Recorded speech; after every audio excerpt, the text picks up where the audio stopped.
ইতিহাসের পাতা ভরে আছে অসংখ্য জাতি, অসংখ্য সভ্যতার কাহিনীতে, কিন্তু আজ আমি তোমাদের শোনাতে চলেছি এমন এক কাহিনী যেখানে একজন মানুষ একা হাতে বদলে দিয়েছিলেন পুরো পৃথিবীর চেহারা। আজ আমরা জানব ইসলাম ধর্মের জন্ম ও নবী মুহাম্মদ সাল্লাল্লাহু আলাইহি সাল্লামের জীবনের অবিশ্বাস্য কাহিনী সম্পর্কে দ্য মেসেজ এর গল্পে।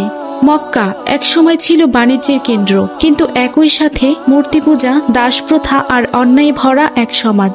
ধনী কুরাইশ নেতারা গরিবদের উপরে অত্যাচার চালাতো। কাবা ছিল মূর্তি পূজার আস্তানা, আর সত্যের কণ্ঠস্বর ছিল নিঃশব্দ। এই অন্ধকার সময়েই এক ব্যক্তি মুহাম্মদ সাল্লাল্লাহু আলাইহি ওয়াসাল্লাম সত্য ও আলোর সন্ধানে একা গিয়ে বসতেন হীরা গুহায়। আর সেখানেই একদিন জিব্রাইল আলাইহিস সালামের আগমন ঘটে। আল্লাহর প্রথম বাণী আসে, পড়ো তোমার প্রভুর নামে যিনি সৃষ্টি করেছেন। পৃথিবী পেল এক নতুন দিশা। মুহাম্মদ সাল্লাল্লাহু আলাইহি ওয়াসাল্লামের প্রচার শুরু হলো শান্তি, ন্যায় আর একত্বের বার্তা নিয়ে। কিন্তু কুরাইশ নেতারা এই নতুন ধর্মকে ভয় পেল। তারা নবীজের অনুসারীদের উপর চালায় নিষ্ঠুর নির্যাতন। কেউ গৃহহারা হলো, কেউ প্রাণ হারালো, কিন্তু তাদের মুখ থেকে একটাই শব্দ বেরিয়ে এলো, আল্লাহ এক। মক্কার সূর্য তখন যেন আগুন ঢালছিল আকাশ থেকে। মরুভূমির বালুতে হাঁটলে পায়ের নিচে চামড়া পুড়ে যেত। সে শহরে মূর্তি ছিল শত শত, কিন্তু সত্যের কণ্ঠ ছিল খুবই সংকীর্ণ। তবুও কিছু মানুষ সাহস করে বলেছিল, আল্লাহ এক, তার কোনো অংশীদার নেই। এই কথাটাই বদলে দিয়েছিল তাদের জীবন। দৃশ্যপটে সুমাইয়া ও ইয়াসিরের ঘরে আলো। বৃদ্ধ ইয়াসির ছিলেন সাধারণ মানুষ, তার স্ত্রী সুমাইয়া দৃঢ়চেতা নারী। তাদের একমাত্র ছেলে আম্মার একদিন ঘরে এসে উচ্ছ্বসিত কণ্ঠে বলল, মা, একজন মানুষ আছেন মুহাম্মদ, তিনি আমাদের শেখাচ্ছেন আল্লাহ এক, আর তিনি ছাড়া আর কোনো উপাস্য নেই। সুমাইয়া মৃদু হাসলেন। এই কথাটা তার হৃদয়ে এমন ভাবে লাগলো যেন বহুদিনের অন্ধকারে হঠাৎ সূর্যের আলো পড়েছে। তিনিও ঈমান আনলেন। ইয়াসিরও বললেন, আমরা সত্যের পথে থাকব। এই খবর মক্কার নেতাদের কানে পৌঁছালো। সবচেয়ে ভয়ঙ্কর ছিল আবু জাহেল। সে ভাবল, যদি এই এক আল্লাহর বিশ্বাস ছড়িয়ে পড়ে তবে তাদের মূর্তির ব্যবসা শেষ হয়ে যাবে।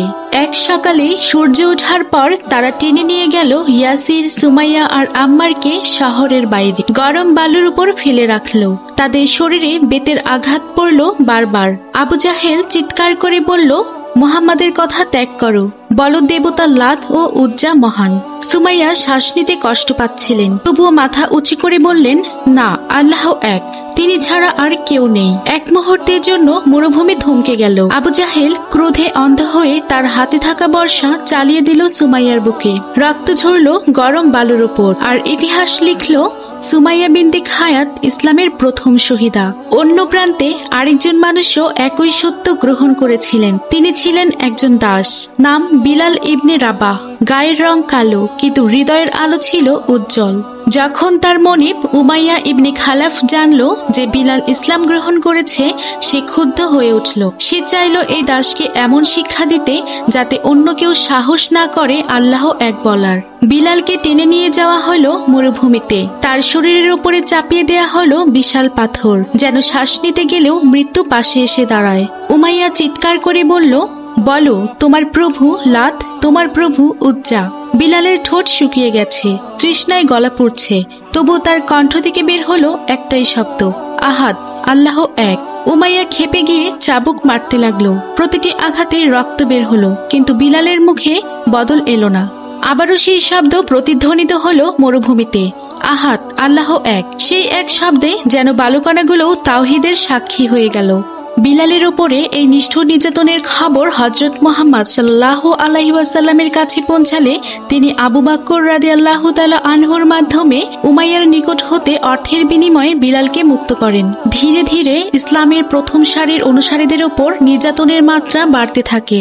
এমন অবস্থায় নবীজির নির্দেশে একদল মুসলমান আশ্রয় নিল ইথিওপিয়ায়। সেখানে তারা পেল ন্যায়পরায়ণ রাজা নাজাশির সুরক্ষা। পরে আল্লাহর হুকুমে নবীজিও হিজরত করলেন মক্কা থেকে মদিনায়। শুরু হলো এক নতুন অধ্যায় ইসলামিক সমাজ গঠনের। নবী করিম সাল্লাল্লাহু আলাইহি ওয়াসাল্লাম যখন মক্কা থেকে মদিনায় পৌঁছান, তখন সবাই তাকে নিজ নিজ ঘরে অতিথি করতে চেয়েছিল, কিন্তু নবীজি বললেন, আমার উটটিকে ছেড়ে দাও, আল্লাহ যেখানে থামাবেন সেখানেই আমার স্থান। উটটি কিছু দূর গিয়ে দুই ইয়াতিম ছেলের মালিকানাধীন একটি খালি জমিতে থেমে যায়। সেই জমিটি ছিল খেজুর শুকানোর স্থান। নবীজি জমিটি উপহার হিসেবে না নিয়ে দামের বিনিময়ে ক্রয় করেন। এরপর নবীজি নিজে ইট এবং কাদা বহন করে মসজিদ নির্মাণে অংশ নেন। সাহাবীরাও একসঙ্গে কাজ করেন আর সবাই বলতেন, এই জীবন তো আখিরাতের জন্য, হে আল্লাহ আমাদের রহম করো। মসজিদটি ছিল সরল, দেয়াল ছিল কাঁচা ইটের, ছাদ ছিল খেজুর গাছের কাণ্ড ও পাতা দিয়ে তৈরি, মেঝে ছিল সাধারণ বালুতে ঢাকা। কিন্তু এই সাধারণ স্থাপনাই হয়ে ওঠে ইসলামের কেন্দ্র। মসজিদে নববী শুধু নামাজের জায়গা নয়, এখানে ইসলামিক শিক্ষা, বিচার, রাজনৈতিক ও সামাজিক আলোচনা, সমাজ কল্যাণ এবং ঐক্যের বীজ রোপিত হয়েছিল। আজও মসজিদে নববী ইসলামের এক অমূল্য নিদর্শন। এরপর বদরের প্রান্তরে মুখোমুখি হলো সত্য ও মিথ্যার বাহিনী। রমজানের একদিনে বদরের মরুভূমি সাক্ষী হলো এক অসম যুদ্ধের। মাত্র 313 জন মুসলমান বনাম হাজারেরও বেশি কুরাইশ সৈন্য। মাটি কাঁপে, ধুলা উড়ে, কিন্তু আল্লাহর নামে উচ্চারিত আল্লাহু আকবার ছাপিয়ে যায় সব ভয়কে। নবীজির হাত উঁচু হলো, দোয়া উঠল আকাশে, আর আল্লাহর সাহায্যে বিজয় নেমে এলো বদরের ময়দানে। শেষে জয়ের পতাকা উড়ে আর ইতিহাস লিখে নেয় নতুন সূচনা। এটাই বদর, ইমানের প্রথম বিজয়। 1 বছর পর উহুদের পাথরে পাহাড়ে ফের শুরু হয় যুদ্ধ। এইবারও মুসলমানদের জয় হাতের নাগালে, কিন্তু কয়েকজন তীরন্দাজ নবীর নির্দেশ ভুলে স্থান ছাড়ে। শত্রু ফিরে এসে আঘাত হানে পেছন থেকে, রক্তে ভিজে যায় উহুদের মাটি। অনেক সাহাবী শহীদ হলেন, নবীজিও আহত হলেন। কিন্তু এ যুদ্ধ শেখায় বিজয় নয়, ত্যাগই ইমানের সত্য পরীক্ষা। উহুদের যুদ্ধের সবচেয়ে করুণ দৃশ্য ছিল হযরত হামজা রাদিয়াল্লাহু তাআলা আনহুর শাহাদাত বরণ।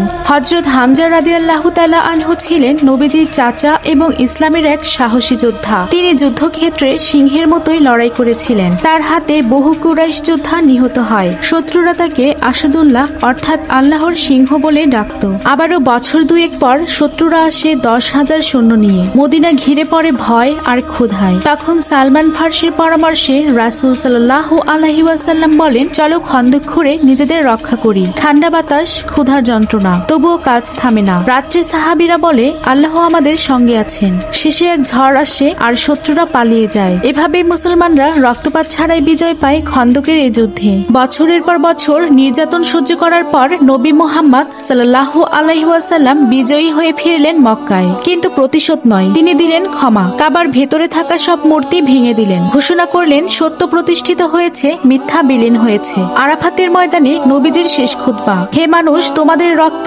সম্পদ এবং সম্মান একে অপরের জন্য পবিত্র। তিনি বলেছিলেন, আমার পর আর কোনো নবী আসবে না। মানবতার সেই সর্বশেষ বাণী আজও প্রতিধ্বনিত। শান্তি, ন্যায় এবং আল্লাহর একত্বে বিশ্বাস। দ্য মেসেজ শুধু একটা মুভি নয়, এটা একটা জাতির জেগে ওঠার ইতিহাস, একজন মানুষের ত্যাগ আর আলোর পথের গল্প। আর আজও সেই আলো জ্বলে আছে আমাদের হৃদয়ে। আল্লাহ আমাদের সেই পথে চলার তৌফিক দিন। আমিন।